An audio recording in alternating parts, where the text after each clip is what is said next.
Story of love. কণ্ঠ আমাদের, অনুভূতি আপনাদের। হারিয়ে যাই ভালোবাসার গভীরে। আরফান খুব ভালো করেই জানে সেই জরুরি আলাপের বিষয়বস্তু কি। সপাট জবাব দিল। ক্যান্সেল করে দে, আমার সময় হবে না, বলে দিস। ফারহান এবার আর চুপ থাকতে পারল না।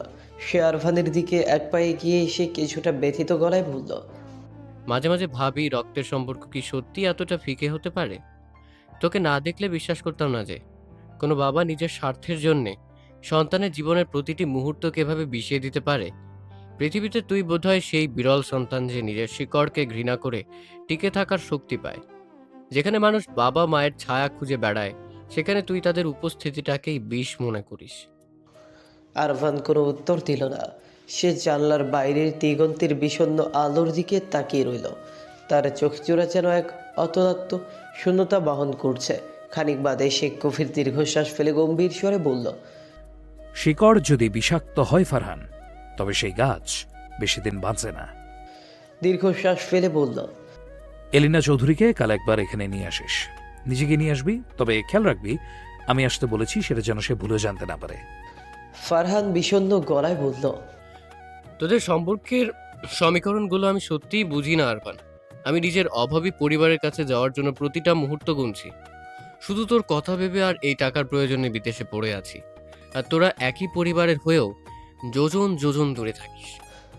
আরফান একটা বিষাক্ত হাসি হাসল।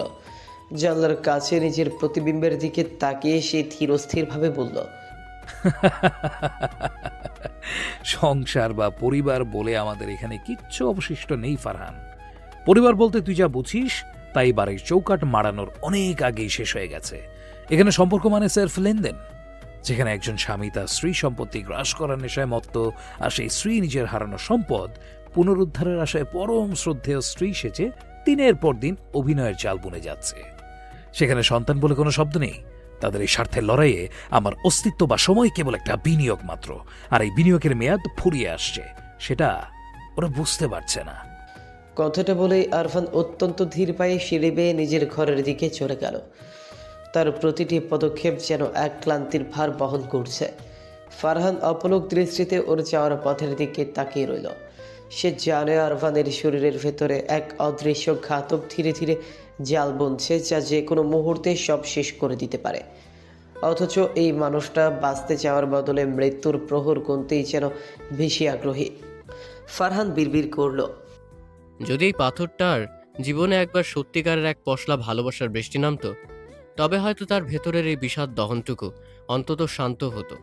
এই ক্ষতবিক্ষত ছেলেটা যদি জীবনে কোনোদিন নিখাদ এক বিন্দু ভালোবাসা পেত, তবে হয়তো এই অকাল মৃত্যুর মিছিলেও সামিল হতে চাইতো না। হয়তো সেই ভালোবাসার মায়ায়ও আরও একবার নতুন করে বেঁচে থাকার জন্য লড়াই করত। কেউ কি আসবে না যে আরভানের এই ভগ্ন হৃদয়ে নতুন করে বাঁচার তৃষ্ণা জাগিয়ে দেবে? অস্ট্রেলিয়ার মেলবোর্ন শহরের কেন্দ্রস্থলে অবস্থিত অ্যাভেন্টেল কোম্পানির প্রধান কার্যালয়। মিটিং রুমটি তখন এক থমথমে নিস্তব্ধতায় আচ্ছন্ন।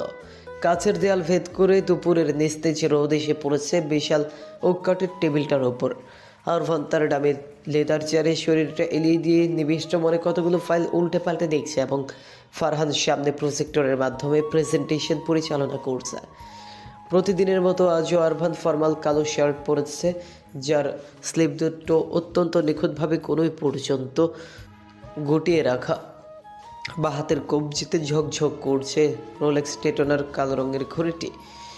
তার তীক্ষ্ণ নাক, হালকা ট্রিম করা ট্রাভেল পেয়ার এবং কুচকে থাকা কালো ভ্রুজোড়া আর চোয়ালের কঠোর ভাঁজ বলে দিচ্ছে এই মুহূর্তে তার সামনে কথা বলা মানেই আগ্নেয়গিরির মুখে দাঁড়িয়ে থাকা। তার ঠিক ডান পাশে ব্লুস্টোন কোম্পানির প্রতিনিধিরা বসে আছে। তাদের প্রত্যেকের মুখে আতঙ্কের ছাপ, কপালে হালকা ঘামের বিন্দু। যেন আরভানের এই উপস্থিতি অদৃশ্য এক শীতল স্রোত ছড়িয়ে দিচ্ছে পুরো কক্ষে। আরভানের ঠিক ডানে পাশে বসা আধুনিক সজ্জায় সজ্জিত এক সুন্দরী তরুণী, নাম তার ইসাবেলা। সে ব্লুস্টোন কোম্পানির পিএ, কিন্তু এই মুহূর্তেই সে ফাইল বা প্রেজেন্টেশনের দিকে একবারও তাকাচ্ছে না। তৃষ্ণার্ত চোখে ঠোঁট কামড়ে ধরে এক দৃষ্টি তাকিয়ে আছে আরভানের দিকে। আরভানের ওই গম্ভীর চেহারা আর পৌরুষদীপ্ত ব্যক্তিত্ব ইসাবেলাকে যেন এক অজানা ঘরে ফেলে দিচ্ছে। এমন আকর্ষণীয় পুরুষে এর আগে সে কখনো দেখেনি। মিটিংয়ে আসার আগেই নিজের অফিসের মেয়েদের ফিসফাসে ভরা প্রশংসা শুনেছে। কেউ বলেছে সে বরফের মতো ঠান্ডা, কেউ বলেছে আগুনের মতো ভয়ঙ্কর, আবার কেউ শুধু দীর্ঘশ্বাস ফেলে বলেছে হি ইজ আনরিয়েল। তখন এসবকে অতিরঞ্জন মনে হয়েছিল, এখন মনে হচ্ছে সবই ছিল ভয়ঙ্করভাবে সত্য। ইসাবেলা মনে মনে ভাবছে যদি একবার তার সামনের এই সুদর্শন যুবকটার ওই স্টাবল বেয়ার্ডে হাত রাখা যেত। আরফান ঠিকই বুঝতে পারছিল তার পাশের নারীটি মুগ্ধতা আর কামনার মিশ্র চোখে তাকিয়ে আছে তার দিকে। এটা তার কাছে নতুন কিছু নয়, অভ্যস্ত বলেই সে সেদিকে কোনো ভ্রুক্ষেপ করল না। কিন্তু ভেতরে ভেতরে সে ভীষণ বিরক্ত। অদ্ভুত এক অস্থিরতা তার বুকের ভেতর ঘুরপাক খাচ্ছে। তার মন বারবার কেন যেন বাড়িতে ফেলে আসা ওই ছোট্ট মুখটাকে খুঁজছে। এমন অস্থিরতা তো সচরাচর তার হয় না। তখনই হঠাৎ উপস্থিত প্রতিনিধিদের একজনের ফোন বেজে উঠল। এই সামান্য শব্দটিও আরফানের মেজাজের পারদ এক ধাক্কায় বাড়িয়ে দিল। সে লোকটির দিকে রক্তচক্ষু নিয়ে তাকালো। লোকটা দ্রুত ফোনটা কেটে দিয়ে কাচুমাচু হয়ে বলল, আই এম সরি স্যার। কিন্তু দুর্ভাগ্যবশত ফোনটা আবারও বেজে উঠল। আরফানের মেজাজ সকাল থেকেই তুঙ্গে। এমনিতেই বাড়িতে এক জেদি আপদ রেখে এসেছে, যার চিন্তায় সে কাজে মন দিতে পারছে না। সে লোকটির দিকে তাকিয়ে রইল এমনভাবে যেন দৃষ্টি দিয়ে তাকে বশীভূত করে ফেলবে। আরফান তো কোনো মানব হিতৈষী নয় যে ভুল বারবার ক্ষমা করবে। আরফান ফারহানকে উদ্দেশ্য করে শীতল গলায় বলল, Farhan, cancel this meeting, cancel the deal too. অন্য ক্লায়েন্টকে 1 ঘন্টার মধ্যে প্রেজেন্টেশন দিতে বল, না হলে সেটাও ক্যান্সেল। সবাইকে অবাক করে দিয়ে সে চেয়ার ছেড়ে দাঁড়িয়ে পড়ল। প্রস্থানের আগেই ইসাবেলার দিকে ফিরে অত্যন্ত নিষ্পৃহ গলায় বলল, I think you should focus on your career more than my face, miss Isabella. অতিরিক্ত উজ্জ্বল জিনিসের দিকে বেশিক্ষণ তাকিয়ে থাকা চোখের জন্য ক্ষতিকর। Take care. ইসাবেলা অপমানে আর বিস্ময়ে স্থবির হয়ে বসে রইল। আরফান গটগট করে কেবিন থেকে বেরিয়ে এলো। করিডরে আসতেই তার চোখ পড়ল ওয়েটিং এরিয়াতে বসা এক ব্যক্তির ওপর, আরশাদ চৌধুরী। নিজের বাবাকে দেখে আরফানের জমানোর রাগটুকু যেন আগ্নেয়গিরির লাভার মতো ফুটতে লাগত। আরফান নিজের কেবিনের দিকে পা বাড়ালো। তার মস্তিষ্কের রন্ধ্রে রন্ধ্রে ক্রোধ বিষের মতো ছড়িয়ে পড়ছে। সে সত্যিই বুঝতে পারে না এই লোকটা কোন অধিকারে আজও তার কাছে জবাবদিহি চায়। আরশাদ চৌধুরী, যিনি কেবল জন্মসূত্রে পিতা কিন্তু কর্মে একজন এক ধূর্ত ও নীতিহীন ব্যবসায়ী। এই লোক নিজের স্বার্থসিদ্ধির জন্য পরিবারকেও দাবার খুঁটি বানাতে দ্বিধা করেন না। কিছুদিন আগে এই লোকই তাকে ব্ল্যাকমেল করে দেশে পাঠিয়েছিলেন, যার ফলশ্রুতিতে আজ আয়াতের মতো এক নিষ্পাপ মেয়ের জীবন এক অনিশ্চিতার অন্ধকার ভবিষ্যতের সাথে আষ্টে পৃষ্ঠে জড়িয়ে গেছে। আরফান নিজের কেবিনে ঢুকতে আরশাদ চৌধুরী পেছন থেকে ঝড়ের বেগে ঢুকলেন। দরজাটা সজোরে আটকে তিনি তীক্ষ্ণ গলায় বলে উঠলেন, তুমি কি এখন আমার সাথে গেম খেলা শিখছো আরমান? আরফান নির্বিকার চিত্তে নিজের ডেস্কে গিয়ে বসল। কোনো রকম উত্তেজনা ছাড়াই বলল, আপনার কাছেই তো শেখা মিস্টার চৌধুরী, তবে আমি আপনার মতো নোংরা গেম খেলি না। আরশাদ চৌধুরী দাঁতের দাঁত চেপে বললেন, তোমাকে কতবার বোঝালাম একটা মেয়ের জীবন এভাবে নষ্ট করো না। তুমি যখন নিজেই বাঁচতে চাও না, তখন একটা মেয়ের জীবন তোমার নামের সাথে জড়িয়ে রেখে লাভ কি? তাকে মুক্তি দাও।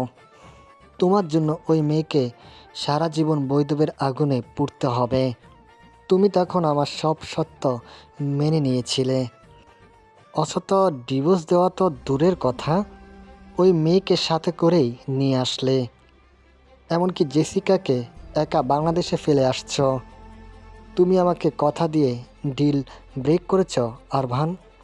আরফান অত্যন্ত নিষ্পৃহ গলায় জবাব দিল, ভুল বলছেন মিস্টার চৌধুরী, আমি আপনাকে কথা দিয়েছিলাম যে আমি বাংলাদেশে যাব, কিন্তু ডিভোর্স দেবে এমন কোনো লিখিত বা মৌখিক প্রতিশ্রুতি আমি দেইনি।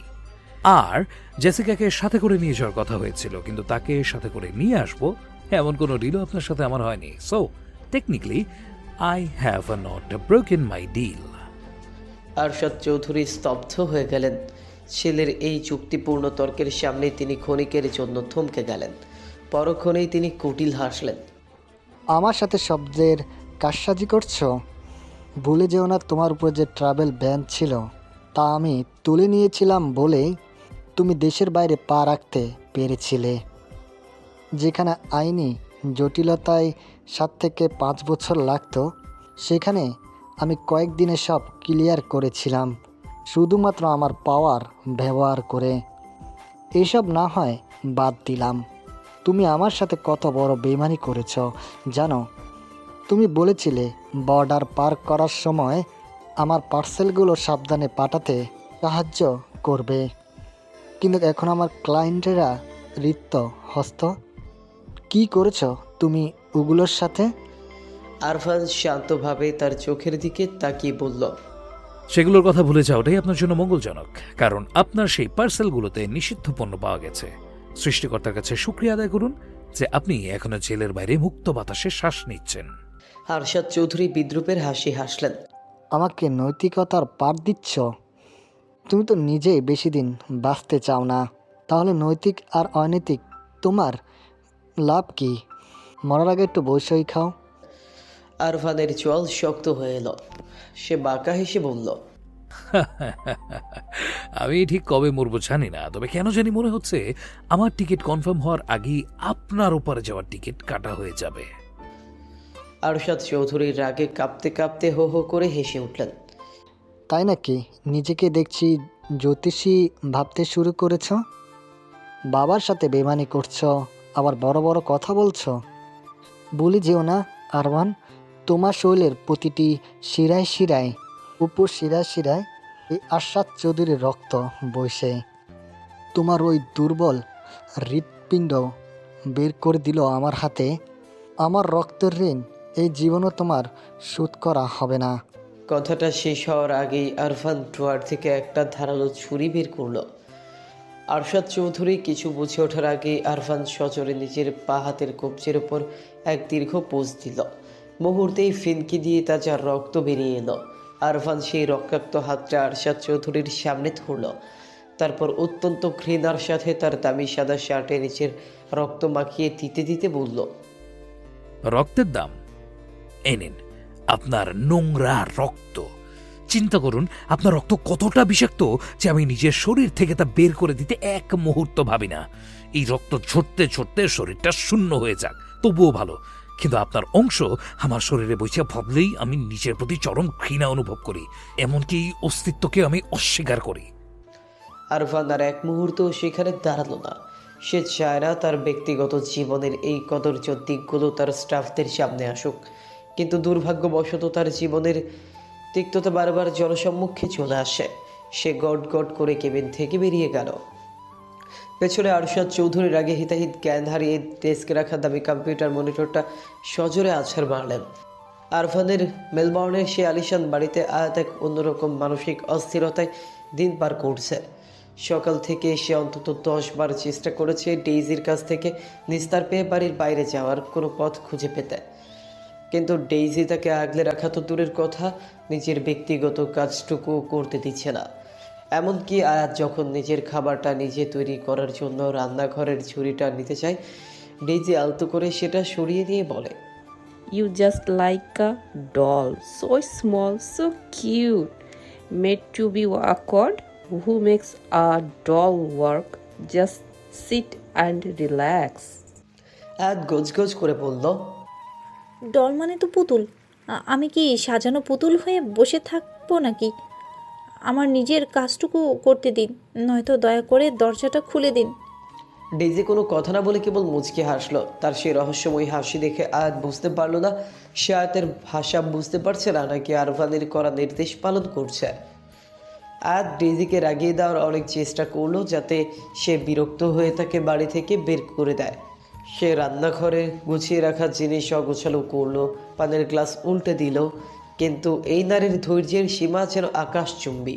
সে প্রতিবারই মিষ্টি হেসে পরম মমতায় আবার সব কিছু পরিষ্কার করে ফেলে। এই দেশের মানুষগুলো কি আসলেই এত শান্ত, নাকি এটা ডেইজির বিশেষ কোনো গুণ তা আয়াতের কাছে বোধগম্য হলো না।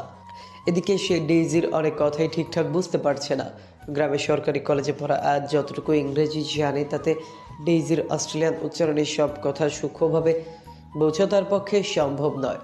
সে অনার্সের প্রথম বর্ষ শেষ করে দ্বিতীয় বর্ষে ওঠার কথা ছিল, কিন্তু পরিস্থিতির চাপে পরীক্ষাটাই দেওয়া হয়নি। পড়াশোনাটা আর কোনোদিন হবে কিনা তা নিয়ে তার মনে এক গভীর সংশয় আর হাহাকার কাজ করছে। আয়াতের ভীষণ রাগ হচ্ছে, এভাবে খাঁচাবন্দি জীবন সে কখনো কাটায়নি। মেইন দরজার কাছে গিয়ে সে বারবার ফিরে আসছে। ওখানে ডিজিটাল লক, ফিঙ্গারপ্রিন্ট কিংবা পাসওয়ার্ড ছাড়া দরজা খোলা অসম্ভব। ডেইজিকে সে অনেক অনুনয় করেছে তাকে একবার বাইরে নিয়ে যেতে, কিন্তু ডেইজি বারবারই বলেছে সে নিজেও পাসওয়ার্ড জানে না। এটা আয়াতের কাছে মোটেও বিশ্বাসযোগ্য মনে হলো না। ডেইজি এখানে কাজ করে অথচ সে দরজা খোলার পাসওয়ার্ড জানবে না, তা কি করে হয়? নিশ্চয়ই ওই খ্যাকশাল মার্কা লোকটার চাল এটি। ওই বদলোকটা নিশ্চয়ই বলে রেখেছে তাকে বন্দি করে রাখতে। নিরুপায় হয়ে সে পুরো বাড়িটা ঘুরে দেখল। আলিশান অন্দরসজ্জা, মার্বেল পাথরের মেঝে আর বহুমূল্য সব আসবাবপত্র। তার থাকার ঘরের ঠিক উল্টো দিকের কোণের রুমটার দিকে আয়াতের চোখ পড়ল, অথচ রুমটা বাইরে থেকে তালাবদ্ধ। আয়াতের ভীষণ কৌতূহল হলো ওই লোকটার রুমে এমন কি আছে যার জন্য তালা মেরে যেতে হবে। লোকটা নিশ্চয়ই আয়াতের পাসপোর্ট ওখানে লুকিয়ে রেখেছে যাতে সে পালাতে না পারে। শত রকমের শঙ্কা আর কৌতূহল তার মনে ভিড় করতে লাগলো। বিরক্ত হয়ে সে গোসলটা সেরে নিয়ে টেরেসে উঠে গেল। তার কাছে বিদেশ মানে ছিল বড় বড় দালান আর ব্যস্ততা, কিন্তু এই বাড়িটা একদম নিরিবিলি জায়গায়। আশেপাশে কোনো ঘর বাড়ি নেই। টেরেসে দাঁড়াতেই স্নিগ্ধ বাতাসে তার লম্বা সদ্য স্নান করা ভেজা চুলগুলো মুক্ত হয়ে উড়তে শুরু করলো। সে ওড়নাটা দুহাত আড়াআড়ি রেখে বুকের উপর ঝাপটে ধরে চারপাশে চোখ বোলালো। সামনের দৃশ্যটা এক কথায় নয়নাভিরাম। পাশে নীল পানির একটি বিশাল সুইমিং পুল তার স্বচ্ছ পানি বাতাসের মৃদু ঢেউয়ের রেখা এঁকে দিচ্ছে। শেষ বিকেলের আলো তার মুখে এক অদ্ভুত মায়া ছড়িয়ে দিচ্ছে। ঠিক তখনই একটি বিকট শব্দে আয়াতের ধ্যান ভাঙল। বাড়ির মেইন গেট দিয়ে রাজকীয়ভাবে প্রবেশ করলো একটি কালো রোলস রয়েস গালিনা। গাড়িটা থামার একটু পরেই গাড়ি থেকে নেমে এলো আরফান। চুলগুলো এলোমেলো হয়ে উঠছে, কপালে এসে পড়ছে সিল্কি চুলের গোছা। আজ ছাদ থেকে মোহবিষ্ট হয়ে দৃশ্যটা দেখছিল। মানুষটা মানুষ হিসেবে যতটা নিষ্ঠুর, দেখতে ততটাই মোহনীয়। আয়াত দীর্ঘশ্বাস ফেলে মনে মনে ভাবল, এই সুন্দর চেহারাটার মতো তার চরিত্র আর মনটাও যদি সুন্দর হতো তবে কি খুব ক্ষতি হয়ে যেত, নাকি পুরো পৃথিবীর ঘূর্ণিপাক বন্ধ হয়ে যেত? স্রষ্টাকে তাকে নিখুঁত রূপ দিয়ে কেবল একটি পাথর হৃদয়ের অধিকারী করে পাঠিয়েছেন। আরফান দরজার দিকে এগোতে আয়াতের হুঁশ ফিরল। সে ভাবল এটাই সুযোগ। আরফান যখন ভেতরে ঢুকবে সে সেই ফাঁকে দৌড়ে বাইরে বেরিয়ে যাবে। তারপর আর কোনোদিন এই মায়াবী অথচ বিষাক্ত লোকটার মুখোমুখি হবে না। সে দ্রুত সেরে দিয়ে নিচে নেমে এলো। পাসওয়ার্ড দিয়ে দরজা খুলে ভেতরে পা রাখতেই আরফানের চোখ মুহূর্তে শুরু হয়ে গেল। আয়াত দরজার সামনে মূর্তির মতো দাঁড়িয়ে। পালানোর তীব্র বাসনা থাকলেও তার পা দুটো যেন বেইমানি শুরু করলো। আরফানের তীব্র উপস্থিতিতে সে এক পাও নড়তে পারল না। সে বুঝতে পারে না এই লোকটাকে দেখলেই তার শরীরের স্নায়ুগুলো কেন এইভাবে অবশ হয়ে যায়। আয়াত অস্বস্তি লুকাতে কিচেনের দিকে তাকালো। ওখান থেকে কোনো আওয়াজ আসছে না। সে মনে মনে চাইছে এখনই ডেইজি আসুক আর এই অস্বস্তিকর পরিস্থিতি থেকে তাকে বাঁচাক। আরফান তার রক্তাক্ত হাতটা শার্টের হাতার নিচে আড়াল করে গম্ভীর কণ্ঠে বলল, Why standing here like a stupid? আয়াত ঠোক গিলে মিথ্যে করে বলল, ডেইজি ডেইজি বলেছে এখানে দাঁড়িয়ে থাকতে। কোথায় ডেইজি? আয়াত আমতা আমতা করে জবাব দিল, রান্না করছে। আরফান ঠোঁটের কোণে এক চিলতে বাঁকা হাসি ফুটিয়ে এক কদম এগিয়ে এলো। ডান হাত দিয়ে নিচের শার্টের ওপরের বোতামগুলো আলগা করতে করতে সে বলল, বা ডেইজি তো চলে গেছে আয়াত। সে নির্দিষ্ট সময়ের জন্য আসে এবং কাজ শেষ হলে বিদায় নেয়। She is gone for the day. Ayat এক অজানা আশঙ্কায় সিটিয়ে গিয়ে বলল, কি চলে গেছে মানে? তাহলে এই বাড়িতে এখন? আরফান ধীর লয়ে আয়াতের দিকে এগোতে এগোতে বলল, Yes, শাহরিয়ারের জান পাখি। Now in this house it's only you and me. নামটা শুনেই যেন আয়াতের পিত্তি চলে উঠল। সে রাগে চেঁচিয়ে বলল, দেখুন, আমাকে ওইসব আজে বাজে নামে ডাকবেন না। এরপরেও যদি আমাকে ওই নামে ডাকেন তবে আমিও আপনাকে পাল্টা এমন নামে ডাকবো যে আপনি সহ্যও করতে পারবেন না। আরফান ভ্রুকুচকে একটু কৌতূহলী হওয়ার ভান করল। Oh, really? তা কি নামে ডাকবে আমায়? আয়াত ঝট করে বলে ফেলল। বেবি। আয়াতের মুখ থেকে শব্দটা বেরোতেই আরফানের ঠোঁটে এক দুষ্ট ও মোহনীয় হাসি ফুটে উঠল। সে আরও এক ধাপ এগিয়ে নিচু স্বরে বলল, ইয়েস বেবি। আয়াত এবার চরম থতমত খেয়ে গেল। নিজের বোকামিতে সে নিজেই কুকরি গিয়ে বলল, আমি আমি জেসিকার কথা বুঝেছি। ওই আপনাকে যেভাবে ডাকে সেটা বলেছি, আপনাকে ডাকার জন্য বলিনি। আরফান এবার মোটেও বিচলিত হলো না। সে নির্বিকার ভঙ্গিতে মাথা নেড়ে বলল, okay baby, as a wish. দেখুন, আরফান ঠান্ডা হেসে এক ধাপ আরো কাছে এসে বলল, দেখতেই তো চাইছে আয়াত, সীমার বাইরে গেলে তুমি ঠিক কি করতে পারো, দেখাও। কাছে আসবেন না একদম। কাছে আসলে কিন্তু আমি। আয়াতের কথা শেষ হওয়ার আগে এক চরম উত্তেজনার মুহূর্তে সে সজোরে আরফানের গালে একটি চর বসিয়ে দিল। চরের শব্দে লিভিং রুমের নিস্তব্ধতা খান খান হয়ে গেল। আরফানের চোখে তখন রাগের চেয়ে এক ধরনের নেশালো আভা বেশি স্পষ্ট। সে বিদ্যুৎ গতিতে তার দুই হাত দিয়ে আয়াতের দুপাশের দেয়াল চেপে ধরলেও সে আয়াতের এত কাছে যে দুজনের নিঃশ্বাস একে অপরের উপর আশ্রে পড়ছে। আরফান নেশালো কণ্ঠে হুকুমের সুরে বলল, এত সাহস কোথায় পাও আয়াত? এখন এই চরের শোধ যদি আমি অন্যভাবে নেই, সামলাতে পারবে তো? আরফানের তপ্ত নিঃশ্বাস আয়াতের মুখে আশ্রে পড়ছে। আয়াতের নারীসত্তা কেঁপে উঠল এক অজানা শিহরণে। আরফানের চোখ দুটো গভীর অন্ধকার সমুদ্রের মতো নেশালো হয়ে উঠছে। এই ছোট মেয়েটা যে তার কাজ সমানো হবে না, সে কেন তাকে চুম্বকের মতো আকর্ষণ করছে। আরফানের বুকের বাঁ পাশে এক অসহ্য যন্ত্রণা হচ্ছে। সারাদিনের সেই বিষাক্ত ক্লান্তি এবং আরশাদ চৌধুরীর সাথে কাটানো সেই বীভৎস মুহূর্তগুলোর পর আয়াতের এই উপস্থিতি যেন তার ক্ষতবিক্ষত আত্মাকে প্রশান্তি দিচ্ছে। পুরো পৃথিবীর বিরুদ্ধে যুদ্ধ করে আসা মানুষটার কেন যেন মনে হলো এই এক চিলতে মায়ের আশ্রয় নিজেকে সঁপে দেওয়া খুব একটা ভুল হবে না। আরফান এক ঘোরের মাঝে আয়াতের ঠোঁটের দিকে আগাতে শুরু করলো। ঠিক তখনই আরফানের ফোনটা সজোরে বেজে উঠল। মোহভঙ্গ হলো তার। সে ঝট করে আয়াতের কাছ থেকে সরে দাঁড়িয়ে নিজেকে স্বাভাবিক করে নিল। চোখের সেই নিশালো ভাবটা মুছে ফেলে শীতল গলায় বলল, আমার জন্য এক কাপ ব্ল্যাক কফি বানিয়ে আনো, উইদাউট সুগার। আয়াত নিজের কম্পিত স্বরে লুকিয়ে পাল্টা প্রশ্ন করল, আমি কেন আপনার জন্য কফি বানাবো? আদেশ নয় আয়াত, অনুরোধ করছি, আর শরীরটা খুব একটা ভালো লাগছে না। বলেই সে গটগট করে নিচের ঘরের দিকে চলে গেল। আয়াত হতভম্ব হয়ে দাঁড়িয়ে রইল। লোকটার শেষ কথাটাই কি যেন এক অসহায়ত্ব ছিল। আয়াতের হৃৎপিণ্ড এখনো পাগলের মতো লাফাচ্ছে। সে তো চাইলে আরফানকে ধাক্কা দিয়ে সরিয়ে দিতে পারত, কিন্তু কেন পারল না? শাহরিয়ার তাকে ছুতে আসলে তার প্রচণ্ড ঘৃণা হতো, কিন্তু আরফানের এই সান্নিধ্যে ঘৃণা নয়, বরং এক অদৃশ্যটা অনুভব করছে সে। এই ভাবনার মাঝেই তার হুঁশ ফিরল। কফি, সে তো কফি বানাতেই জানে না। তবে পরক্ষণেই তার মাথায় এক শয়তানি বুদ্ধি এলো। জানে না যখন তখন এমন কফি বানাবে যা খেয়ে ওই লোকের রাতের ঘুম হারাম হয়ে যায়। এই তিতকুটে কফি হবে আজ তাকে দেওয়া যন্ত্রণার এক মোক্ষম জবাব।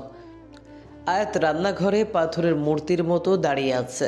তার সামনে রাখা অত্যাধুনিক কফি মেকার, গ্রাইন্ডার আর বিচিত্র সব ইলেকট্রনিক গ্যাজেট, কিন্তু এগুলো কিভাবে ব্যবহার করতে হয় সে জানে না। আজ সকালে ডেইজিকে এইসব দিয়েই কাজ করতে দেখেছিল ঠিকই, কিন্তু তখন পালানোর চিন্তায় এতটাই বিভোর ছিল যে যন্ত্রগুলোর কারিগরি খেয়াল করার অবকাশ পায়নি সে। সে মোটেও আরফানের কোনো আদেশ পালন করতে চায় না, কিন্তু তার কানে আরফানের সেই গাঢ় কণ্ঠস্বরটি বারবার প্রতিধ্বনিত হচ্ছে। আদেশ নয় আয়াত, অনুরোধ করছি। কি ছিল সেই কণ্ঠে? কোনো এক অজানা আরতি নাকি এক গভীর ক্লান্তি? আয় দীর্ঘশ্বাস ফেলল। সে শুধু চা বানাতে জানে, কফি তো তার জীবনের অভিজ্ঞতায় নেই। চায়ের কথা মনে পড়তে আয়াতের ঝাপসা স্মৃতির তো আরও হুড়মুড় করে খুলে গেল। শৈশবে মায়ের কাছে সেই এক কাপ চায়ের আবদার করা আর মায়ের বকুনি খাওয়া। ছোট্ট আয়াত বায়না ধরে বলেছিল, মা, আমি একটু চা খাবো। মা কড়া গলায় উত্তর দিয়েছিলেন, একদম না, বাচ্চাদের চা খাওয়া উচিত নয়। চা হলো এক ধরনের নেশার মতো, একবার অভ্যাস হয়ে গেলে তাছাড়া জীবনভর অসম্ভব হয়ে পড়বে। কিন্তু আয়াত ছিল নাছুরবান্দা। মায়ের আঁচল ধরেই সে এমন বায়না শুরু করলো যে শেষমেশ মা হার মানলেন। ছোট্ট একটা কাপে আধা কাপ চা ঢেলে দিতে বাধ্য হয়েছিলেন তিনি, কিন্তু কপাল মন্দ। চায়ের কাপ হাতে নিতেই গরম চা ছলকে পড়ে গেল ছোট্ট আয়াতের নরম হাতে। আয়াতের আকাশ ফাটানো চিৎকারে বাবা হন্তদন্ত হয়ে ঘর থেকে ছুটে এসেছিলেন। আয়াতকে পরম মমতায় আগলে নিয়ে তিনি ব্যাকুল হয়ে বলেছিলেন। বাবা তখন মাকে অনুযোগের সুরে বলেছিলেন, আদৌ কি তোমার কোনো দিনও কাণ্ডজ্ঞান হবে না? এতটুকু মেয়ের হাতে কেউ গরম চায়ের কাপ ধরিয়ে দেয়? মা তখন তেজ নিয়ে ক্ষিপ্ত চোখে তাকিয়ে বলতেন, সব দোষ কি শুধু আমার? তোমার মেয়ে চায়ের জন্য আমাকে পাগল করে দিয়েছিল, তাই তো দিলাম। মেয়েকে তো শাসন করতে পারো না, শুধু রাজকন্যা রাজকন্যা করে মাথায় তুলো। স্মৃতির ঘোর কাটলো হাতের তীব্র জ্বালায়। কফি বানানোর ব্যর্থ চেষ্টায় আনমনা হয়ে হাতে গরম পানির পাত্রের ছ্যাঁকা লেগেছে। তার চোখ দুটো মুহূর্তেই ভিজে উঠল। আজ তার সেই পোড়া হাতে ফু দেওয়ার জন্য বাবা পাশে নেই। কেউ তাকে বুকে আগলে নিয়ে বলছে না কি হয়েছে আমার রাজকন্যার। আজ কেউ বড় ফান্তে দিক বিদিক দৌড়াবে না। রাজকন্যার তকমাটা তো অনেক আগেই ফিকে হয়ে মুছে গেছে। আজ সে একা 7 সমুদ্র দূরে এক অচেনা মানুষের নির্দয় ঘেরাটোপে বন্দি। তার বাবা যদি জানতেন মেয়ের ভাগ্যে এতটা একাকিত্ব আর অসহায়ত্ব লেখা আছে, তবে হয়তো সেদিন ওভাবে তাকে আদরে আগলে রাখতেন না। রোর বাস্তবতার সাথে লড়াই করার শিক্ষাটা হয়তো শৈশবেই দিয়ে দিতেন। এই নিষ্ঠুর ধ্রুব সত্যটা 15 বছর বয়সী আয়াতের সামনে এসে প্রথম উচ্চারণ করেছিলেন নাজমা বেগম। তিনি গলা উঁচিয়ে বলেছিলেন, এই যে পটের বিবি, আপনি কি মনে করেছেন আপনার বিদেশি স্বামী এসে আপনাকে রাজরানী করে রাখবে? আসবে না, সে আর আসবে না। বিয়ে করে তো সেই কবে রেখে গেছে, কোনো যোগাযোগই রাখেনি। কতদিন অন্যের ঘাড়ে বসে অন্ন ধ্বংস করবে? এবার দয়া করে একটু গতরটা নাড়ান, চুলোর কাছে যান, কাজ শিখুন। বিদেশে জন্মানো ছেলে আপনাকে নিয়ে ঘর করতে যাবে না। গিয়ে দেখুন সে কত মেয়ে মানুষের সাথে ফষ্টি নষ্টি করে বেড়াচ্ছে। তাই নিজের চিন্তা নিজেই করেন। নাজমা বেগম সেদিন আয়াতকে এক প্রকার টেনেই রান্নাঘরে নিয়ে গিয়েছিলেন। তার সামনে প্রায় 1 কেজি ওজনের একটা বিশাল মাছ ধরিয়ে দিয়ে কর্কশ গলায় বলেছিলেন, কাটো এটা। আয়াত সেদিনের আগে কোনোদিন মাছ কাটেনি। ছোট হাত দুটো দিয়ে মাছটা ধরলেও সে পুরোপুরি বাগে আনতে পারছিল না। কোনোভাবে ধরে পিঠ বরাবর কাটতে গিয়ে মাছের ধারালো পাখনা তার হাতের তালুতে সজোরে গেঁথে গিয়েছিল। সেই রক্ত আর অসহ্য স্মৃতিগুলো আজ এই দূরপ্রবাসে এসেও যেন নতুন করে জেগে উঠছে। কিন্তু অতীত তাকে কষ্ট দিলেও বর্তমানে সে আর দুর্বল হতে চায় না। আরফান নিজের রুমে ভিডিও কনফারেন্সিংয়ে ব্যস্ত। তার চোখ দুটো নিস্তেজ হয়ে আছে অবসাদে। পাতা দুটো বুঝে আসতে চাইছে বারবার, কিন্তু কাজগুলো দ্রুত শেষ করা প্রয়োজন। অফিসে সেই চরম উত্তেজনার মুহূর্তে মিটিং ফেলে চলে এসেছিল সে। এখন ভার্চুয়ালি সেই ত্রুটিগুলোই সংশোধন করে দিচ্ছে। ভিডিও কনফারেন্স শেষ করে ল্যাপটপ বন্ধ করে আরফান সোফায় মাথা এলিয়ে দিতেই ফারহানের কল আসলো। ফোনের ওপাশ থেকে ফারহান রীতিমতো চিৎকার করে উঠল, তুই একটা আস্ত অমানুষ এভি। আমাকে কিছু না বলে মিটিং ক্যান্সেল করে চলে এলি। এখানে সবাই আমাকে বলির পাঠা বানিয়ে ছেড়েছিল। তাদের যা মেজাজ, পারলে আমাকে পিটিয়ে হাসপাতালে পাঠিয়ে দিত। আরফান ক্লান্ত গলায় একটা দীর্ঘশ্বাস ফেলে বলল, নাটক কম কর ফারহান। আমি কাউকে বেবিসিটার বানিয়ে রাখিনি যে সবকিছুর কৈফিয়ত দিয়ে আসতে হবে। আমার মাথা তখন ঠিক ছিল না, তাই চলে এসেছিলাম। নাও everything is all set. Farhan এবার বিদ্রুপের স্বরে বলল, বাহ, মেজাজ ঠিক ছিল না বলে সব মাঝপথে ছেড়ে চলে গেলি, আর আমি হয়ে গেলাম সার্কাসের জোকার। দারুণ ব্যবস্থা। তা বাড়িতে গিয়ে কার উপর মেজাজ ঠান্ডা করছিস? যে আরভানের ডিকশনারিতে নারী শব্দটা ছিল অ্যালার্জি, সে আরভানের দুনিয়ায় কেই রহস্যময়ী যে সোজা বেডরুম থেকে ড্রয়িং রুমে দাপিয়ে বেড়াচ্ছে? আরফান চল শক্ত করে বলল। বাজে পোকা বন্ধ কর ফারহান। ফারহান হাসলো, তবে দমল না।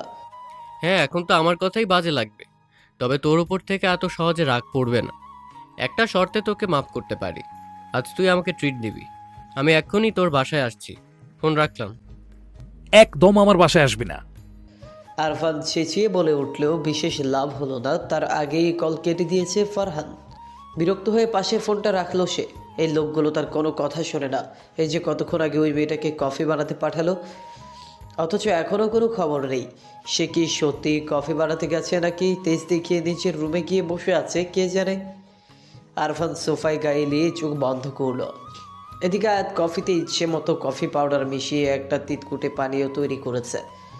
আরফানের রুমের দিকে যাওয়ার সময় সিঁড়ির সেই জায়গাটায় তার চোখ পড়ল যেখানে কিছুক্ষণ আগে আরফান তাকে দেয়ালের সাথে চেপে ধরেছিল। আয়াত লক্ষ্য করলো সাদা দেয়ালে হালকা লালচে রক্তের ছাপ লেগে আছে। এই দাগ এখানে কিভাবে এলো তা ভেবে আয়াতের কপালে চিন্তার ভাঁজ পড়ল। সিঁড়ি বেয়ে এসে আরফানের রুমের সামনে এসে দাঁড়ালো। দরজা খোলাই ছিল। আয়াত ভেতরে পা রাখলো। বিশাল রুমটি গাঢ় ধূসর আর কালো রঙে সজ্জিত, যা চারদিকে এক ধরনের গাম্ভীর্য আর বিষণ্ণতা ছড়িয়ে রেখেছে। সোফায় চোখ বন্ধ করে হেলান দিয়ে পড়ে আছে আরফান। আকস্মিক আয়াতের চোখ গেল আরফানের বাম হাতের দিকে। শার্টের হাতা গোটানো, হাতের তালু থেকে লম্বা কবজি পর্যন্ত তাজা রক্ত শুকিয়ে জমাট বেঁধে আছে। ক্ষতটা বেশ গভীর, সম্ভবত দেয়ালের সাথে সজোরে হাত চেপে ধরার কারণে শুকিয়ে যাওয়া রক্ত চুয়ে আবারও তাজা রক্ত বের হয়েছে। আয়াতের বুকের ভেতরটা এক অজানা যন্ত্রণায় মোচড় দিয়ে উঠল। সে ধীর পায়ে আরফানের সামনে গিয়ে কফিটা টেবিলের উপর রাখল। চলে যেতে চেয়েও তার পা সরল না। কারো প্রতি ঘৃণা থাকলেও তার রক্তমাখা ক্ষত দেখে মুখ ফিরিয়ে নেওয়ার মতো কঠিন হৃদয় আয়াতের নয়। মানুষটা কি পাথর? অন্যের কষ্টের কথা না হয় সে বাদ দিল, নিজের শরীরের ব্যথার প্রতিও কি তার কোনো অনুভূতি নেই? আয়াত আশেপাশে তাকিয়ে ফার্স্ট এড বক্স খুঁজতে লাগলো। বুক সেলফের পাশে নজর পড়লো একটি সাদা বক্স এবং তার পাশে কতগুলো ছড়ানো ওষুধ দেখতে পেল। তার পাশেই পড়ে আছে একটি মেডিকেল রিপোর্ট, যাতে বড় বড় অক্ষরে কিছু একটা লেখা। কৌতূহলবশত আয়াত হাত বাড়িয়ে সেই রিপোর্টটি ধরতে যাবে, ঠিক তখনই আরফান ঘরে কারো উপস্থিতি টের পেয়ে চোখ মেলল। আয়াতকে বুক শেলফের কাছে দাঁড়িয়ে থাকতে দেখে সে ভ্রুকুচকে কর্কশ গলায় বলল, ওখানে কি করছো তুমি? আয়াত চমকে উঠল, কিন্তু এবার সে ভয় পেল না। সে দ্রুত ফার্স্ট এড বক্সটা হাতে নিয়ে নিঃশব্দে আরফানের পাশে গিয়ে বসল। কোনো রকম বাক্য ব্যয় ছাড়াই সে আরফানের রক্তাক্ত হাতটা নিজের হাতের ওপর তুলে দিল। আরফান অবাক চোখে তার সামনে বসা এই অবাধ্য মেয়েটিকে পর্যবেক্ষণ করতে লাগলো, কিন্তু অদ্ভুতভাবে সে এবার হাতটা সরিয়ে দিল না। আয়াত তোলা দিয়ে রক্ত পরিষ্কার করতে করতে তীক্ষ্ণ গলায় বলল, আমি জানতাম আপনি অত্যন্ত নিচু মনের মানুষ, তবে এখন মনে হচ্ছে আপনি একজন কাপুরুষও বটে। নিশ্চয়ই আত্মহত্যার চেষ্টা করেছিলেন, না হলে এভাবে কারো হাত কাটে না। সামান্য আর একটু গভীরে গেলেই তো রক্তটা কেটে যেত।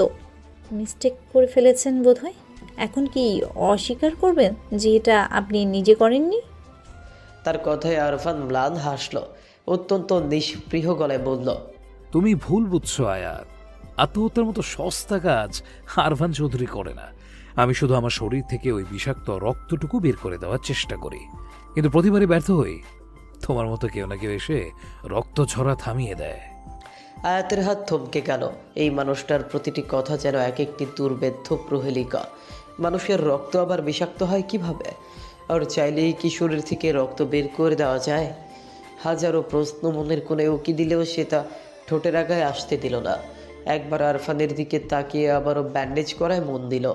আরফান তার নিষ্পৃহ চাউনি আয়াতের মুখে স্থির রেখে বলল, তুমি বড্ড বোকা শাহরিয়ারের জান পাখি। বারবার নিজের ইচ্ছে আমার নিষিদ্ধ সীমানায় চলে আসছো। ভুল করেও যদি আমার প্রেমে পড়ে যাও, তবে ধ্বংস তোমার জন্য অনিবার্য। আয়াত মুখ না তুলে অবজ্ঞার সাথে উত্তর দিল, আপনার মতো জঘন্য লোকের প্রেমে আয়াত মরে গেলেও পড়বে না। নিজের উপর আপনার আত্মবিশ্বাস একটু বেশি মনে হচ্ছে। আরফান শব্দ করে হেসে উঠল। কিছুটা ঝুঁকে আয়াতের মুখের খুব কাছে নিজের মুখটা নিয়ে এলো। আয়াতের ষষ্ঠ ইন্দ্রিয় বলছে আরফানের এই চাউনি অত্যন্ত প্রখর এবং অবাধ্য। আয়াত অস্বস্তিতে আর বিরক্তি নিয়ে বলল, আমার দিকে ওভাবে তাকিয়ে থাকবেন না। আরফান আয়াতের অস্বস্তি দেখেও চাউনি সরালো না, বরং ঠোঁটের কোণে এক চিলতে দুষ্টু হাসি ঝুলিয়ে ফিস ফিস করে বলল, তোমার হার্টবিট বোধহয় খুব ফাস্ট হচ্ছে আয়াত। মনে হচ্ছে এখনই সব নিয়ন্ত্রণ হারিয়ে ফেলবে। অবশ্য দোষ তোমার নয়। তোমায় পাগল করে দেওয়ার জন্য আমার এক পলক দৃষ্টিই তো যথেষ্ট। তাই যদি নিজের অস্তিত্ব টিকিয়ে রাখতে চাও, তবে সাবধান হও। কারণ আমার এই চোখের নেশায় একবার ডুব দিলে ফেরার কোনো রাস্তা খুঁজে পাবে না। বিষাক্ত সাপের যেমন মায়াবী রূপ থাকে, আমিও ঠিক তাই। সময় থাকতে আমার থেকে দূরে থাকো। কথাটা শেষ করে আরফান ঝট করে হাত সরিয়ে নিল। টেবিল থেকে কফির কাপটা তুলে এক চুমুক দিতেই তার পুরো মুখ কুঁচকে গেল প্রচণ্ড তিতকুটে স্বাদে। আয়াত ভেবেছিল আরফান হয়তো এখন রেগে চিৎকার করবে, কিন্তু তাকে অবাক করে দিয়ে সে হেসে ফেলল। ম্লান হেসে বলল, এক্স্যাক্টলি, এই মুহূর্তে ঠিক এই তিতকুটে জিনিসটারই প্রয়োজন ছিল আমার। অনেক ধন্যবাদ তোমাকে আয়াত।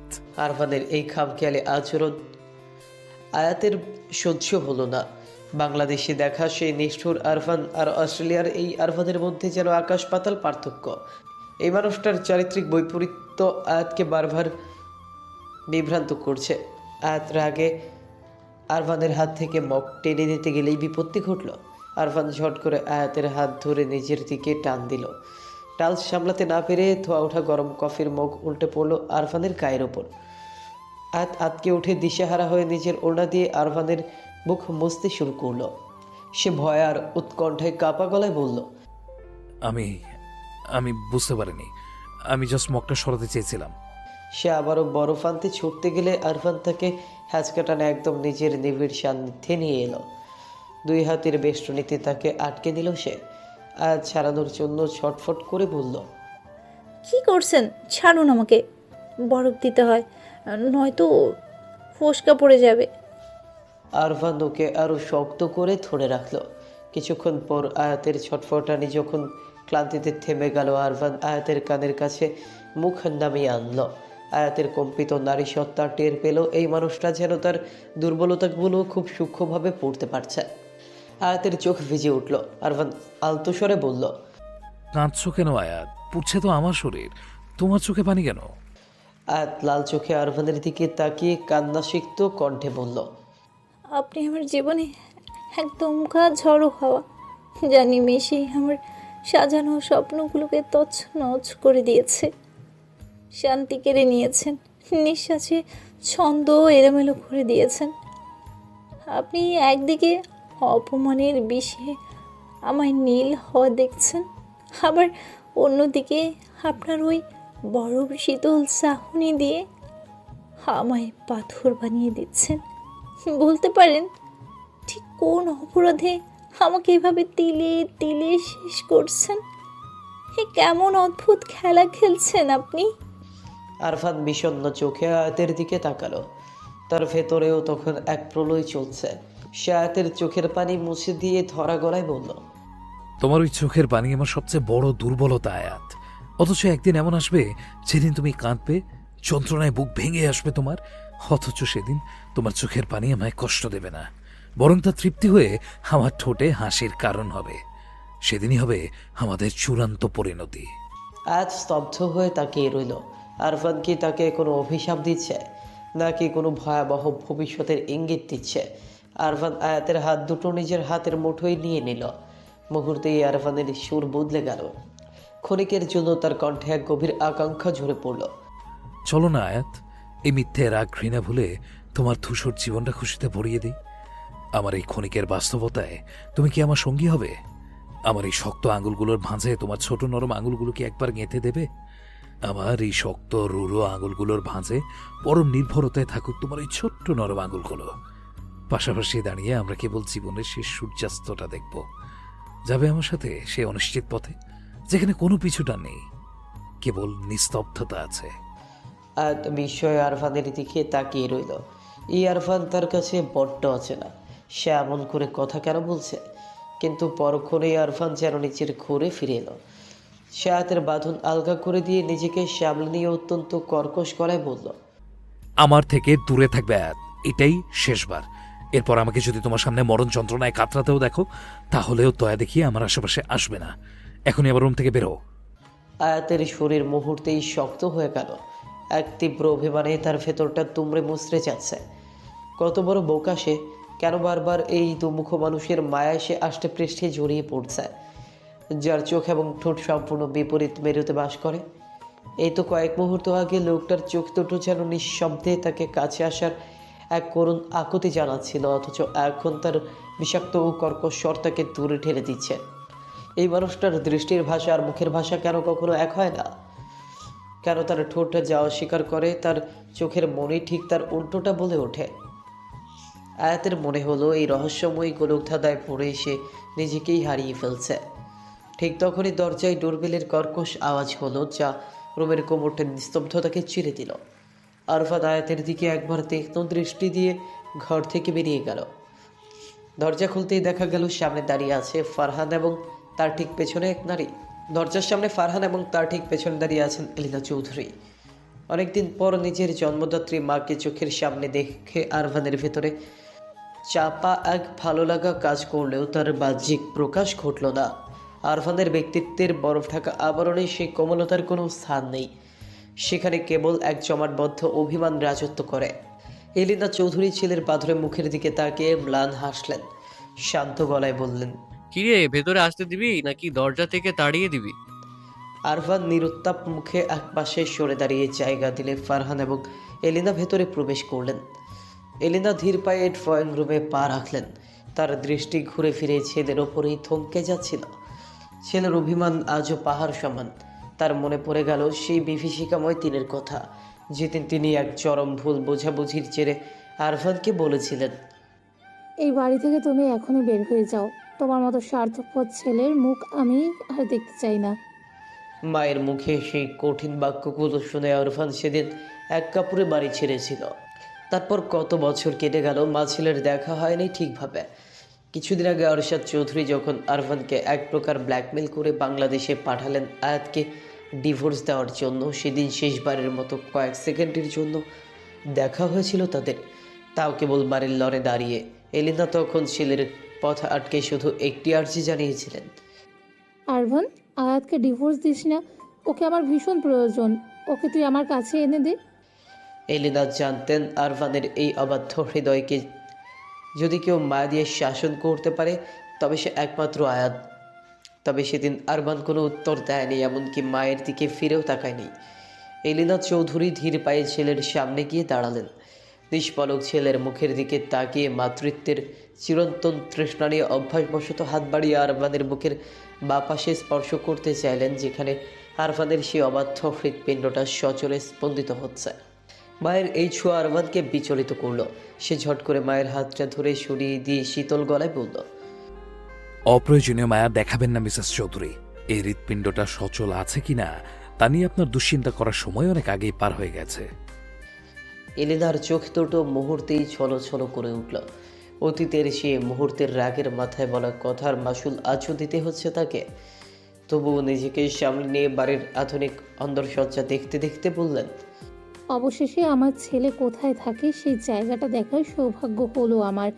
তো কি মনে করে আমাকে এখানে আনলি? আবার বলিস না যেন তুই কিছুই জানিস না। আর ফারহান নিজ ইচ্ছায় আমাকে নিয়ে এসেছে। ওসব বলে লাভ নেই, কারণ আমি ভালো করে জানি ফারহানের এতটা সাহস নেই যে তোর অনুমতি ছাড়া ও আমাকে এখানে আনবে। আরভানের ঠোঁটের কোণে একটা বিষণ্ণ অথচ বাঁকা হাসি ফুটে উঠল। শরীরের দিকে পা বাড়িয়ে যাওয়ার সময় সে বরফ শীতল গলায় বলল, আপনি যাকে চেয়েছিলেন তাকে আমি এনে দিয়েছি। এবার আপনার আমানত আপনি বুঝে নিন। I am done with this responsibility. কথাটি বলি আরভান উত্তরের অপেক্ষা না করে দ্রুত পায়ে ওপরে চলে গেল। ফারহান এতক্ষণ হা করে সব দেখছিল। সে অবাক হয়ে প্রশ্ন করল, আপনি কাকে চেয়েছিলেন আন্টি? মানে এভি কাকে এনে দিয়েছে? এলিনা সরাসরি উত্তর দিলেন না, শুধু রহস্যময়ী হাসি হেসে আশেপাশে নজর ঘুরিয়ে ফারহানকে জিজ্ঞেস করলেন, ফারহান, এ বাড়িতে কি নতুন কেউ এসেছে? ফারহান বিভ্রান্ত হয়ে বলল, না তো, এই বাড়িতে আর কে আসবে? আপনার ছেলে তো একটা জ্যান্ত আগ্নেয়গিরি। তার বাড়ির ত্রিসীমানায় মানুষ আসতে ভয় পায়। আপনি তো জানেনই ও কতটা অসামাজিক আর একরোখা। কথাটা বলেই ফারহানের মাথায় সকালের সেই দৃশ্যটা খেলে গেল। দোতলার গেস্ট রুম থেকে সে মায়াবী মেয়েটার বেরিয়ে আসার দৃশ্য। সে চোখ বড় বড় করে এলিনার দিকে তাকিয়ে বলল, আন্টি, আরভান নির্ঘাত বড় কোনো কাহিনী ঘটাচ্ছে। ওর বাড়ির আশপাশে কোনো মেয়ে দেখা যায় না, অথচ আজ সকালে আমি ওই পাশের রুমটা থেকে একটা অসম্ভব কিউট মেয়েকে বের হতে দেখেছি। আপনার কি মনে হয় না ব্যাপারটা কেমন খাপছাড়া? এলিনা মুচকি হেসে মাথা নাড়লেন। না ফারহান, আমার কাছে ব্যাপারটা মোটেও খাপছাড়া লাগছে না। ফারহান আরো অবাক হয়ে বলল, কেন লাগছে না আন্টি? আরভানের মতো একটা হিটলারের ঘরে একদম আনকোড়া একটা মেয়ে। এলিনা সহজ গলায় উত্তর দিলেন, লাগছে না কারণ স্বামীর বাড়িতে তো স্ত্রী থাকবে, তাই না? এতে অবাক হওয়ার কি আছে? ফারহান যেন আকাশ থেকে পড়ল। তার মুখটা বিস্ময়ে হা হয়ে গেল। মানে? মানে ওটা আরভানের আইনসম্মত স্ত্রী আয়াত।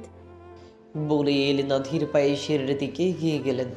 ফারহানের মাথায় তখন যেন বিনা মেঘে বজ্রপাত হলো। এটা কিভাবে সম্ভব?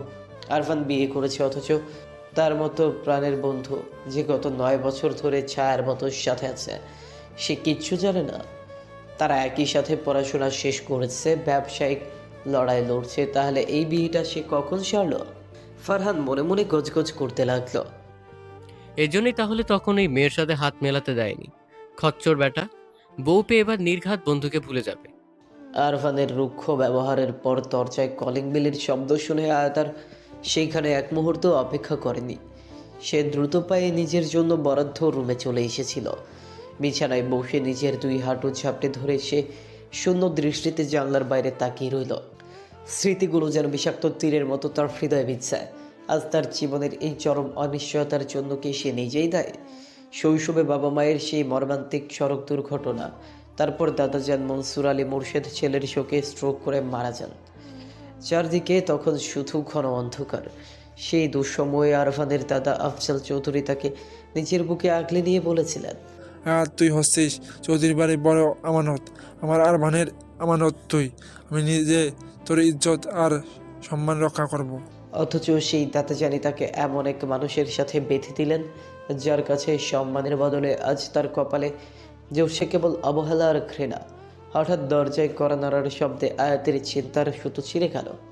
সে কৌতূহলে ভ্রু কুচকালো, ভাবলো আবারও সেই বদলোকটা হয়তো নতুন কোনো তিক্ত কথা শোনাতে এসেছে। এত অপমান করার পরেও কি শান্তি হয় না লোকটার? আয়াত নিজেকে শক্ত করলো, এবার সেও ছেড়ে কথা বলবে না। সে গম্ভীর গলায় বলল, আসুন। দরজা খুলে ভেতরে পা রাখলেন এলিনা চৌধুরী। আয়াত ওনাকে দেখিয়ে বিস্ময়ে চোখ বড় বড় করে ফেলল। কোনো মানুষের চেহারা এতটা মায়াবী আর উজ্জ্বল হতে পারে তা তার জানা ছিল না। গায়ের রং পুরোপুরি বিদেশিদের মতো শ্বেত শুভ্র, অথচ পরনে অত্যন্ত মার্জিত বাঙালি ঢঙের 3 পিস। একপাশে ওড়না ঝুলছে, কাজ সমান চুলগুলো মাঝখানে সিদ্ধি করে আশ্রানো। মনে হচ্ছে এই পোশাকটা যেন শুধুই ওনার আফিজাতের জন্যই তৈরি করা হয়েছে। এলিনার কাছে এসে স্নিগ্ধ গলায় প্রশ্ন করলেন, কেমন আছো আয়াত? আয়াতের বিস্ময় এবার চরমে উঠল। মানুষটা দেখতে পুরোপুরি অস্ট্রেলিয়ান নাগরিক হলেও তার মুখে বাংলা ভাষা একদম নিখুঁত, কোনো বিদেশি টান নেই। এলিনা আবার জিজ্ঞেস করলেন, আমি কি তোমার পাশে বসতে পারি? আয়াতের এবার হুঁশ ফিরল। কি লজ্জার ব্যাপার, একজন মানুষ তার রুমে এসে দাঁড়িয়ে আছে আর সে কিনা হা করে তার দিকে তাকিয়ে আছে। নিশ্চয়ই মানুষটা তাকে বেয়াদব ভাবছে। অত্যন্ত লজ্জার সাথে সে আমতা আমতা করে বলল, জি জি আসুন।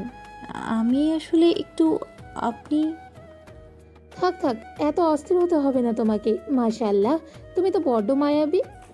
এলিনা আয়াতের পাশে বসিয়ে তার হাত দুটো নিচের হাতের মুঠোয় নিলেন। এবার বুঝলাম আমার ছেলে কেন বাংলাদেশ থেকে ফেরার পরে সারাক্ষণ আমার পিছু পিছু ঘুরতো আর বলতো, মাম জানো আমার সেই ছোট্ট বউটা না ডলের মতো সুন্দর, ওর হাসিটা একদম অ্যাডোরালাবল। প্রথম প্রথম সহ্য করলেও সারাটা দিন একই কথা শুনে আমি প্রচণ্ড বিরক্ত হয়ে যেতাম, কিন্তু আজ তোমাকে দেখে মনে হচ্ছে ও সেই দিন এতটুকুও বাড়িয়ে বলেনি। বলেই তিনি হেসে ফেললেন। আয়াত লজ্জায় আর বিস্ময়ে মাথা নিচু করে রইল। এলিনা আবার বললেন, দেখেছো, আমি এখনো তোমাকে নিজের পরিচয় দেইনি। আমি আরফানের মা, এলিনা চৌধুরী। নামটা শুনেই আয়াত চট করে তাকালো। তার মানে আরফান যার কথা বলেছিল সেই নারী। আরফান তাকে এই মানুষটার সাথেই তুলনা করেছিল। আরফানের সেই বিষণ্ণ কণ্ঠস্বর মনে পড়ে গেল আয়াতের। যদিও এলিনাকে দেখে কোনোভাবেই এত বড় ছেলের মা বলে মনে হয় না। বয়স যেন তার ছোঁয়া এড়িয়ে গেছে, তবে তার আরফানের মুখ অবয়বের সাথে তার আশ্চর্য রকম মিল। চোখের দৃষ্টি, মুখের গড়ন, এমনকি সে আত্মবিশ্বাসী উপস্থিতিটুকু। আয়াতের তখন আর বুঝতে বাকি রইল না আরফান যে এত আকর্ষণীয় ও দৃষ্টিনন্দন আসলে কোথায় লুকিয়ে আছে। আয়াত কিছুটা অবাক হয়ে জিজ্ঞেস করল, আপনি এত সুন্দর করে বাংলা বলতে পারেন কিভাবে? এলিনা মুচকি হেসে বললেন, বাঙালির বউ হলে বাংলা তো জানতেই হবে, তাই না? তবে সত্যিটা হলো বিয়ের আগে আরশাদের সাথে পরিচয়ের পর থেকেই ভাষাটা ভালো লেগেছিল, তাই শিখেছিলাম। আয়াত ইতস্তত করে জিজ্ঞেস করল, একটা প্রশ্ন করতে পারি আপনাকে? অবশ্যই করতে পারো। দাদাজান আপনাকে অপছন্দ করে কেন? শুধু আরশাদ আঙ্কেল আপনাকে ভালোবেসে বিয়ে করেছিল বলে। এমনকি আপনার ছেলেও আপনার ব্যাপারে অদ্ভুত সব কথা বলে। এলেনার মুখে এক চিলতে ম্লান হাসি ফুটে উঠল। তোমার দাদাজান আমাকে এখনো অপছন্দ করেন বলে আমার অন্তত মনে হয় না। তবে সত্যি বলতে আমার আর আমার ছেলের সম্পর্কের এই পরিণতির জন্য তুমি এবং তোমার পরিবার পরোক্ষভাবে হলেও কিছুটা দায়ী আয়াত। আয়াত হকচকিয়ে গেল। তার চোখ মুখের ভঙ্গি মুহূর্তেই বদলে গিয়ে একরাশ বিস্ময় উপচে পড়ল। সে অস্ফুট স্বরে বলল, আমার পরিবার? কিন্তু আমাদের সাথে আপনাদের কোনো শত্রুতা তো ছিল না। তবে আমরা কেন আপনাদের সম্পর্কে মাঝখানে আসবো? কিছু জিনিস সঠিক সময়ে জানাই ভালো আয়াত। তবে সত্যি বলছি, আমি ভাবিনি আরবান তোমাকে ডিভোর্স না দিয়ে এখানে নিয়ে আসবে। আমি ভেবেছিলাম ও জেদ করে সব শেষ করে দেবে। আয়াত নিচু স্বরে বলল, আপনি আপনার ছেলের মতোই বড্ড রহস্যময়। সত্যি তো এটাই যে আপনার ছেলে আমাকে ডিভোর্স পেপার দিয়ে সই করতে বাধ্য করেছিল, কিন্তু শেষ মুহূর্তে দাদাজান সব উলটপালট করে দিলেন। এলিনা মুচকি হেসে আয়াতের মাথায় হাত বুলিয়ে দিলেন। আরবান নিজেকে সবার সামনে যেমন দেখায় ও আসলে তেমন নয় আয়াত। ওর তোমাকে ভীষণ প্রয়োজন। একবার ওকে বোঝার চেষ্টা করো। ওর শক্ত খোলসের আড়ালে লুকানো সেই ধ্বংস স্তূপটা খুঁজে দেখো। সে কতটা ভঙ্গুর। আর সেই ভাঙা মানুষটার একমাত্র নিরাপদ আশ্রয় হতে পারো শুধু তুমি আয়াত। আয়াত শুধু এলিনার মুখের দিকে অবাক হয়ে তাকিয়ে রইল। এই মা আর ছেলের সমীকরণটা সে কিছুতেই মেলাতে পারছে না। এলিনা আয়াতের চিবুক ছুঁয়ে ম্লান হেসে বললেন, তোমাকে দেখার পর নিজের কাছে আঁকলে রাখার ভীষণ ইচ্ছে হচ্ছে আয়াত, কিন্তু আরভান বোধহয় আর অনুমতি দেবে না। তবে মাঝে মাঝে ওকে না বলে লুকিয়ে আমার কাছে চলে আসবে। আমি তোমাকে ঠিকানা দিয়ে দেব।